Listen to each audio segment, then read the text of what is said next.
Dance आते हैं कि कौन से देश के किस राज्य की कौन से डांस है, तो ये बहुत ही इंपॉर्टेंट है। तो आइए चलते हैं दोस्तों। क्वेश्चन है कि कौन सा तबला वादक चारों घराने में तबला वादन में सबसे सिद्ध रहा है। तो दोस्तों इसका आंसर होगा आपका अहमद जॉन थिरकवा। नेक्स्ट दोस्तों कि बसंत ताल में कितनी मात्राएं होती हैं, ये भी इंपॉर्टेंट है दोस्तों। सरगम में तो सभी लोग जानते हैं 7 मात्राएं होती है, लेकिन बसंत ताल में 9 मात्राएं होती हैं दोस्तों। नेक्स्ट क्वेश्चन चलते हैं दोस्तों कि कर्नाटक अवनद वाद्य के एक गुरु कौन है। कर्नाटक अवनद वाद्य के एक गुरु हैं टी.आर. महालिंगम। नेक्स्ट दोस्तों कि 20वीं शताब्दी का गायक कौन है। 20वीं शताब्दी का गायक त्यागराज जी हैं।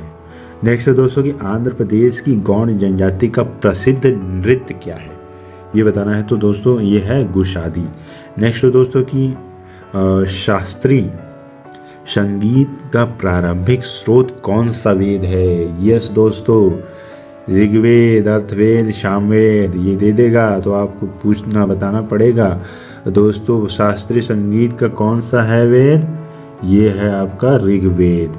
और दोस्तों राग भैरव का राग भैरवी कब गाया जाता है, ये दोस्तों बहुत ही इंपॉर्टेंट है। राग भैरव का राग भैरवी प्रातः काल में गाया जाता है। ये होता है क्या है राग भैरव दोस्तों। साउथ इंडिया में मतलब कि जो राजा थे वो अपने हर एक समय को एक निश्चित समय बांट देते थे कि इस समय यही चीज़ होना है तो यही चीज़ होगा। उसका एक नियम रहता था कि हम उठेंगे तो रात को 1 बजे, नहीं तो नहीं उठेंगे, तो वही नियम होता है। तो उसी नियम को चलते हुए कि राग भैरवी और भी कई सारे राग को गाने का उनका नियम होता था कि इसी समय इस राग को गाया जाएगा, 12 से 1 बजे तक इस राग को गाएगा, फिर शाम को 5 बजे इस राग को गाया जाएगा। ये नहीं कि हम कोई भी राग किसी भी समय चला देते। तो हमारे इंडिया में ये है कि कोई भी राग हम किसी भी समय गा देते हैं, लेकिन वहाँ साउथ में है उनका एक निश्चित समय पर निश्चित सॉन्ग चलता है। जो हमारे इंडिया में क्लासिकल सॉन्ग चलता है, लेकिन वहाँ कोई और सॉन्ग चलता है साउथ इंडिया में। तो इसी प्रकार से राग भैरवी सुबह के समय। और दोस्तों राग देश किस प्रहर में, ये भी पूछ रहा है। तो दोस्तों जैसा कि हमने बताया, तो राग भैरवी राग देश रात्रि के द्वितीय पहर में, ये द्वितीय पहर में गाया जाता है। तो मतलब द्वितीय पहर में ही लोग इसे गाते हैं, ना कि सुबह सुनने की इच्छा है तो सुबह गाएंगे, नहीं। यदि आपका राग देश सुनने की इच्छा सुबह हो रही तो आप सुबह नहीं रात को ही सुनेंगे, ये इसमें है। दोस्तों कौन सा गायन सुविख्यात है, इसमें गायन कौन सा सुविख्यात है। MS शुभलक्ष्मी, ये दोस्तों बहुत ही फेमस नाम है शुभलक्ष्मी। तो ये गायन बहुत ही फेमस है। दोस्तों पन्ना लाल घोष का संबंध किस वाद्य यंत्र से, ये भी पूछ देता है कि इस वाद्य यंत्र का सबसे निपुण कौन व्यक्ति है। तो दोस्तों जैसे पन्ना लाल सबसे निपुण है, तो वही पूछ रहा है संबंध किससे है, बांसुरी से है पन्ना लाल का। नेक्स्ट दोस्तों कि आपका बाबू नृत्य किसका आदिवासी नृत्य है। तो पूछ रहा है, तो ये होगा कुकी एवं नागावादियों का ये बम्बू नृत्य है। सॉरी दोस्तों, बम्बू नृत्य है। दोस्तों नेक्स्ट है दोस्तों कि श्लोक नृत्य गायन से संबंधित। दोस्तों नेक्स्ट है दोस्तों तीज नवाई की श्लोक नृत्य गायन से संबंधित है। ये संबंधित है पांडवानी से। नेक्स्ट दोस्तों कि लोक नृत्य करने वाले को क्या कहते हैं। दोस्तों लोक नर्तक, लोक नृत्य जो डांस करने वाले को लोक नर्तक कहते हैं। नेक्स्ट दोस्तों युद्ध संबंधी नृत्य कौन सा है। तो ये बहुत ही इंपॉर्टेंट है दोस्तों, ये आ चुका है युद्ध संबंधी। मेघालय का बम्बू नृत्य बहुत ही इम्पॉर्टेंट है युद्ध संबंधी नृत्य। अब दोस्तों ये युद्ध संबंधी नृत्य क्यों होता है। दोस्तों युद्ध के समय ये सब नृत्य, ये सब वाद्य इसलिए होते हैं ताकि मतलब कि उनको प्रोत्साहन मिल सके, मतलब कि उत्साह हो सके।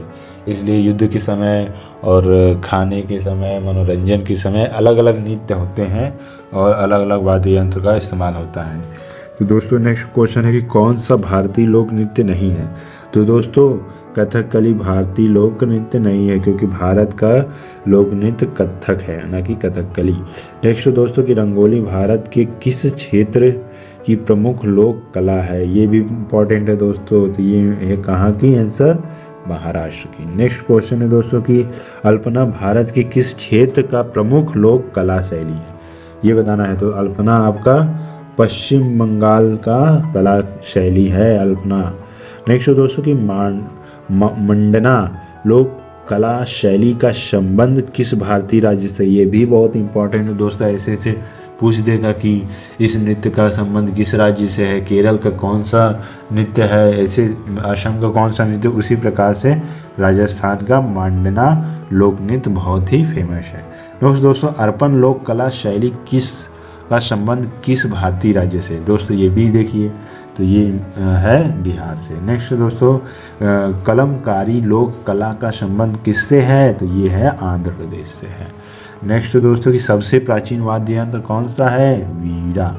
वरदे वीणा वादनी सरस्वती माता की ये सबसे पुराना वीणा है, जिसे अब बहुत ही कम देखने को मिलता है। ज़्यादातर इसे हम लोग म्यूजिकल जो पुराने म्यूजिकल हैं, म्यूजिकल इंस्टीट्यूट है, बस वहीं पे देखने को मिलेगा ज़्यादातर। अब गिटार वगैरह कई सारी चीज़ें चल गई हैं दोस्तों। नेक्स्ट दोस्तों कि कौन सा वाद्य यंत्र बिना तार का है, स्ट्रम्पेट बिना तार का होता है। नेक्स्ट दोस्तों कि अमीर खुसरो का किस वाद्य यंत्र की आविष्कार से जुड़ा है, तो दोस्तों अमीर खुसरो बहुत ही फेमस है, अमीर खुसरो का सितार से जुड़ा हुआ है नाम। अब मुगल सम्राट अकबर किस वाद्य यंत्र से बहुत कुशलता से बजाता था, नक्कारा को मुगल सम्राट अकबर बहुत ही अच्छे से